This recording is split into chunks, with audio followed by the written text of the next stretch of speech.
चीन की हालत ऐसी है कि पकाई खीर और हो गया दलिया। चीन के राष्ट्रपति शी जिनपिंग ने सोचा बहुत कुछ था, लेकिन वो सारा कुछ बिगड़ गया है और अब तो बड़ा फैसला लेने का वक्त आ गया है। भारत की वजह से क्या जिनपिंग को अपनी कुर्सी छोड़नी पड़ेगी? क्या चीन में इतना ज़्यादा विवाद बढ़ गया है कि जिनपिंग की कुर्सी भी जा सकती है और जिनपिंग को सजा भी हो सकती है? वहीं जिनपिंग की कुर्सी जाते देख और भारत का पलड़ा भारी होते देख नेपाल में भी आया बड़ा बदलाव। क्या कुर्सी छोड़ने से पहले जिनपिंग भारत पर कोई बड़ी कार्रवाई करने की सोच रहा है? आइए जानते हैं इन खबरों को विस्तार से। तुर्की जैसे देश ने चीन का मजाक उड़ाते हुए यह कहा था कि आजकल चीन की विदेश नीति कौन बना रहा है, यह चीन को देखना चाहिए।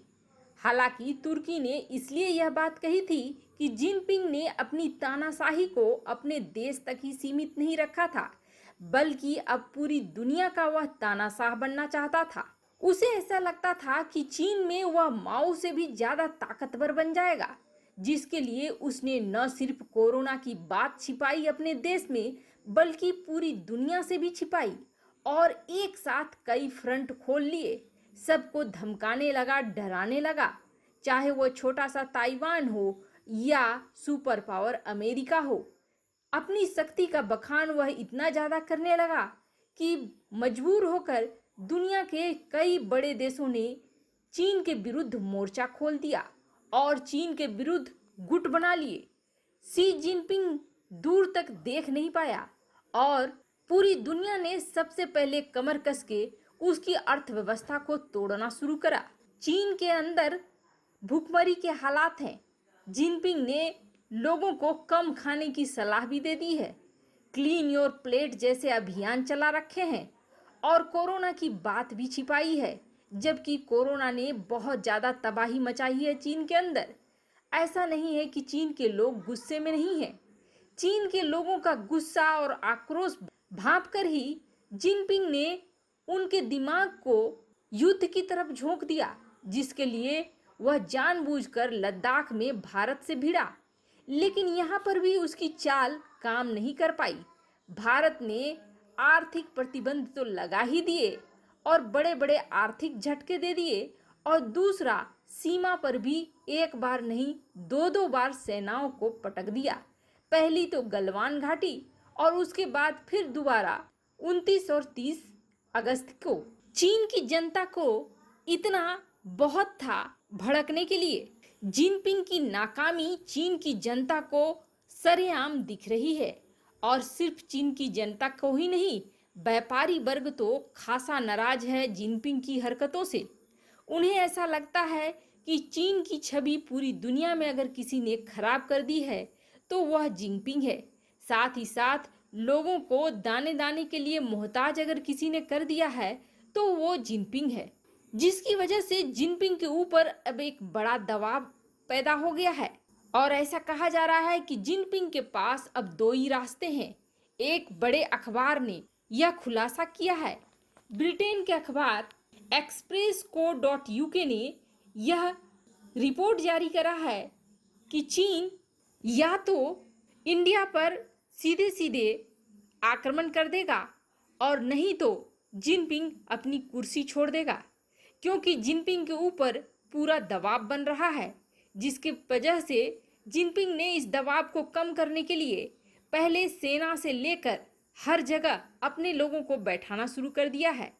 जो भी उसके हिमायती नहीं है उनको उसने संसद से लेकर सेना तक निकालना शुरू कर दिया है। किसी को भ्रष्टाचार के केस में बंद कर दिया है तो किसी को पद से ही हटा दिया है, और कईयों के बारे में तो ऐसा कहा जा रहा है कि वे अचानक से गायब हो गए हैं। लेकिन इन सब के बावजूद शी जिनपिंग अभी भी जीत की आशा लगाए है। लद्दाख में शी जिनपिंग को बड़ा झटका लगा है और उसे ऐसा लगता है कि उसे अगर एक जीत मिल जाएगी तो सब चीज़ बराबर हो जाएगा। इससे लद्दाख में और ज़्यादा संघर्ष बढ़ सकता है। चीनी नेता यह कोशिश करेंगे कि लद्दाख के झटके को शी जिनपिंग की हार नहीं मानी जाए। इसके अलावा पीएलए के कमांडर शी जिनपिंग के आतंक से बचने के लिए भारत के खिलाफ और ज्यादा आक्रामक कार्रवाई कर सकते हैं, जिसकी वजह से चीन या तो बड़े एक्शन की ऐलान कर सकता है या शी जिनपिंग को अपनी कुर्सी छोड़नी पड़ सकती है। वहीं लद्दाख में जब चीन को पटकनी मिलने लगी है तो नेपाल के रुख भी बदलने लगे हैं। वैसे आपको बता दें, नेपाल के प्रधानमंत्री ओली वही कहते हैं और वही करते हैं जो चीन उनसे कहलाता है या करवाता है। यही वजह है कि नेपाल और भारत की सीमा पर लिपुलेख दर्रे के पास नेपाल ने अपनी एक बटालियन तैनात कर दी, भारतीय सैनिकों की जानकारी चीनी सैनिकों को पहुंचाने के लिए, जिसकी वजह से भारत ने अपनी पूरी सीमा, चाहे वो नेपाल से लगती हो या भूटान से या अरुणाचल प्रदेश से, उसमें कड़ाई बरती है और 30 कंपनियां खास तौर पर नेपाल चीन के इस ट्राई जंक्शन पर पहुंचा दिया है, ताकि अगर नेपाल की तरफ से चीन कोई हरकत करना चाहे तो उसे दबोचा जा सके। पूरी दुनिया की तरह नेपाल को भी भ्रम था कि चीन महाशक्ति है और चीन से कोई लड़ना नहीं चाहेगा, लेकिन लद्दाख में जिस तरीके से भारतीय सैनिकों ने चीन को एक बार नहीं बल्कि दो बार पछाड़ा है, जिसकी वजह से चीन को अपने हताहत हुए सैनिकों की संख्या तक छिपानी पड़ी है। यह देखकर नेपाल का भी रुख बदल गया है। वैसे तो जब से नेपाल ने भारत के साथ दुश्मनी शुरू करी है, तब से वहां महंगाई अपने चरम पर आ गई है। जनता तो भारत के साथ है ही, अब वहां की मीडिया भी खुलकर भारत के साथ आ गई है। नेपाल के लोग और नेपाल की मीडिया यहाँ तक कहने लगी है कि भारत ने चीन को बड़ा अच्छा मजा चखाया है और भारत चीन पर तो कब्जा कर ही लेगा, अब नेपाल का क्या होगा। सोशल मीडिया पर कई यूजर्स तो नेपाल के ये लिख रहे हैं कि भारत शक्तिशाली है और नेपाल को चीन की तरफ नहीं बल्कि भारत की तरफ अपने रिश्ते को बढ़ाना चाहिए और अपने रिश्ते को मजबूत करना चाहिए। कई यूजर्स तो नेपाल के प्रधानमंत्री ओली को यहाँ तक सलाह दे रहे हैं कि चीन का ये हाल है तो नेपाल का क्या हाल होगा, अभी से अपनी रणनीति और विदेश नीति को बदल डालो। हालांकि गौर करने वाली बात यह है कि इधर जब से भारत ने बढ़त बनाई है, तब से नेपाल की तरफ से कोई बड़ा बयानबाजी भी नहीं हो रहा है। आपको क्या लगता है, नेपाल क्या वापस भारत के साथ अपने संबंधों को सुधारेगा? कमेंट कर अपनी राय जरूर बताएं।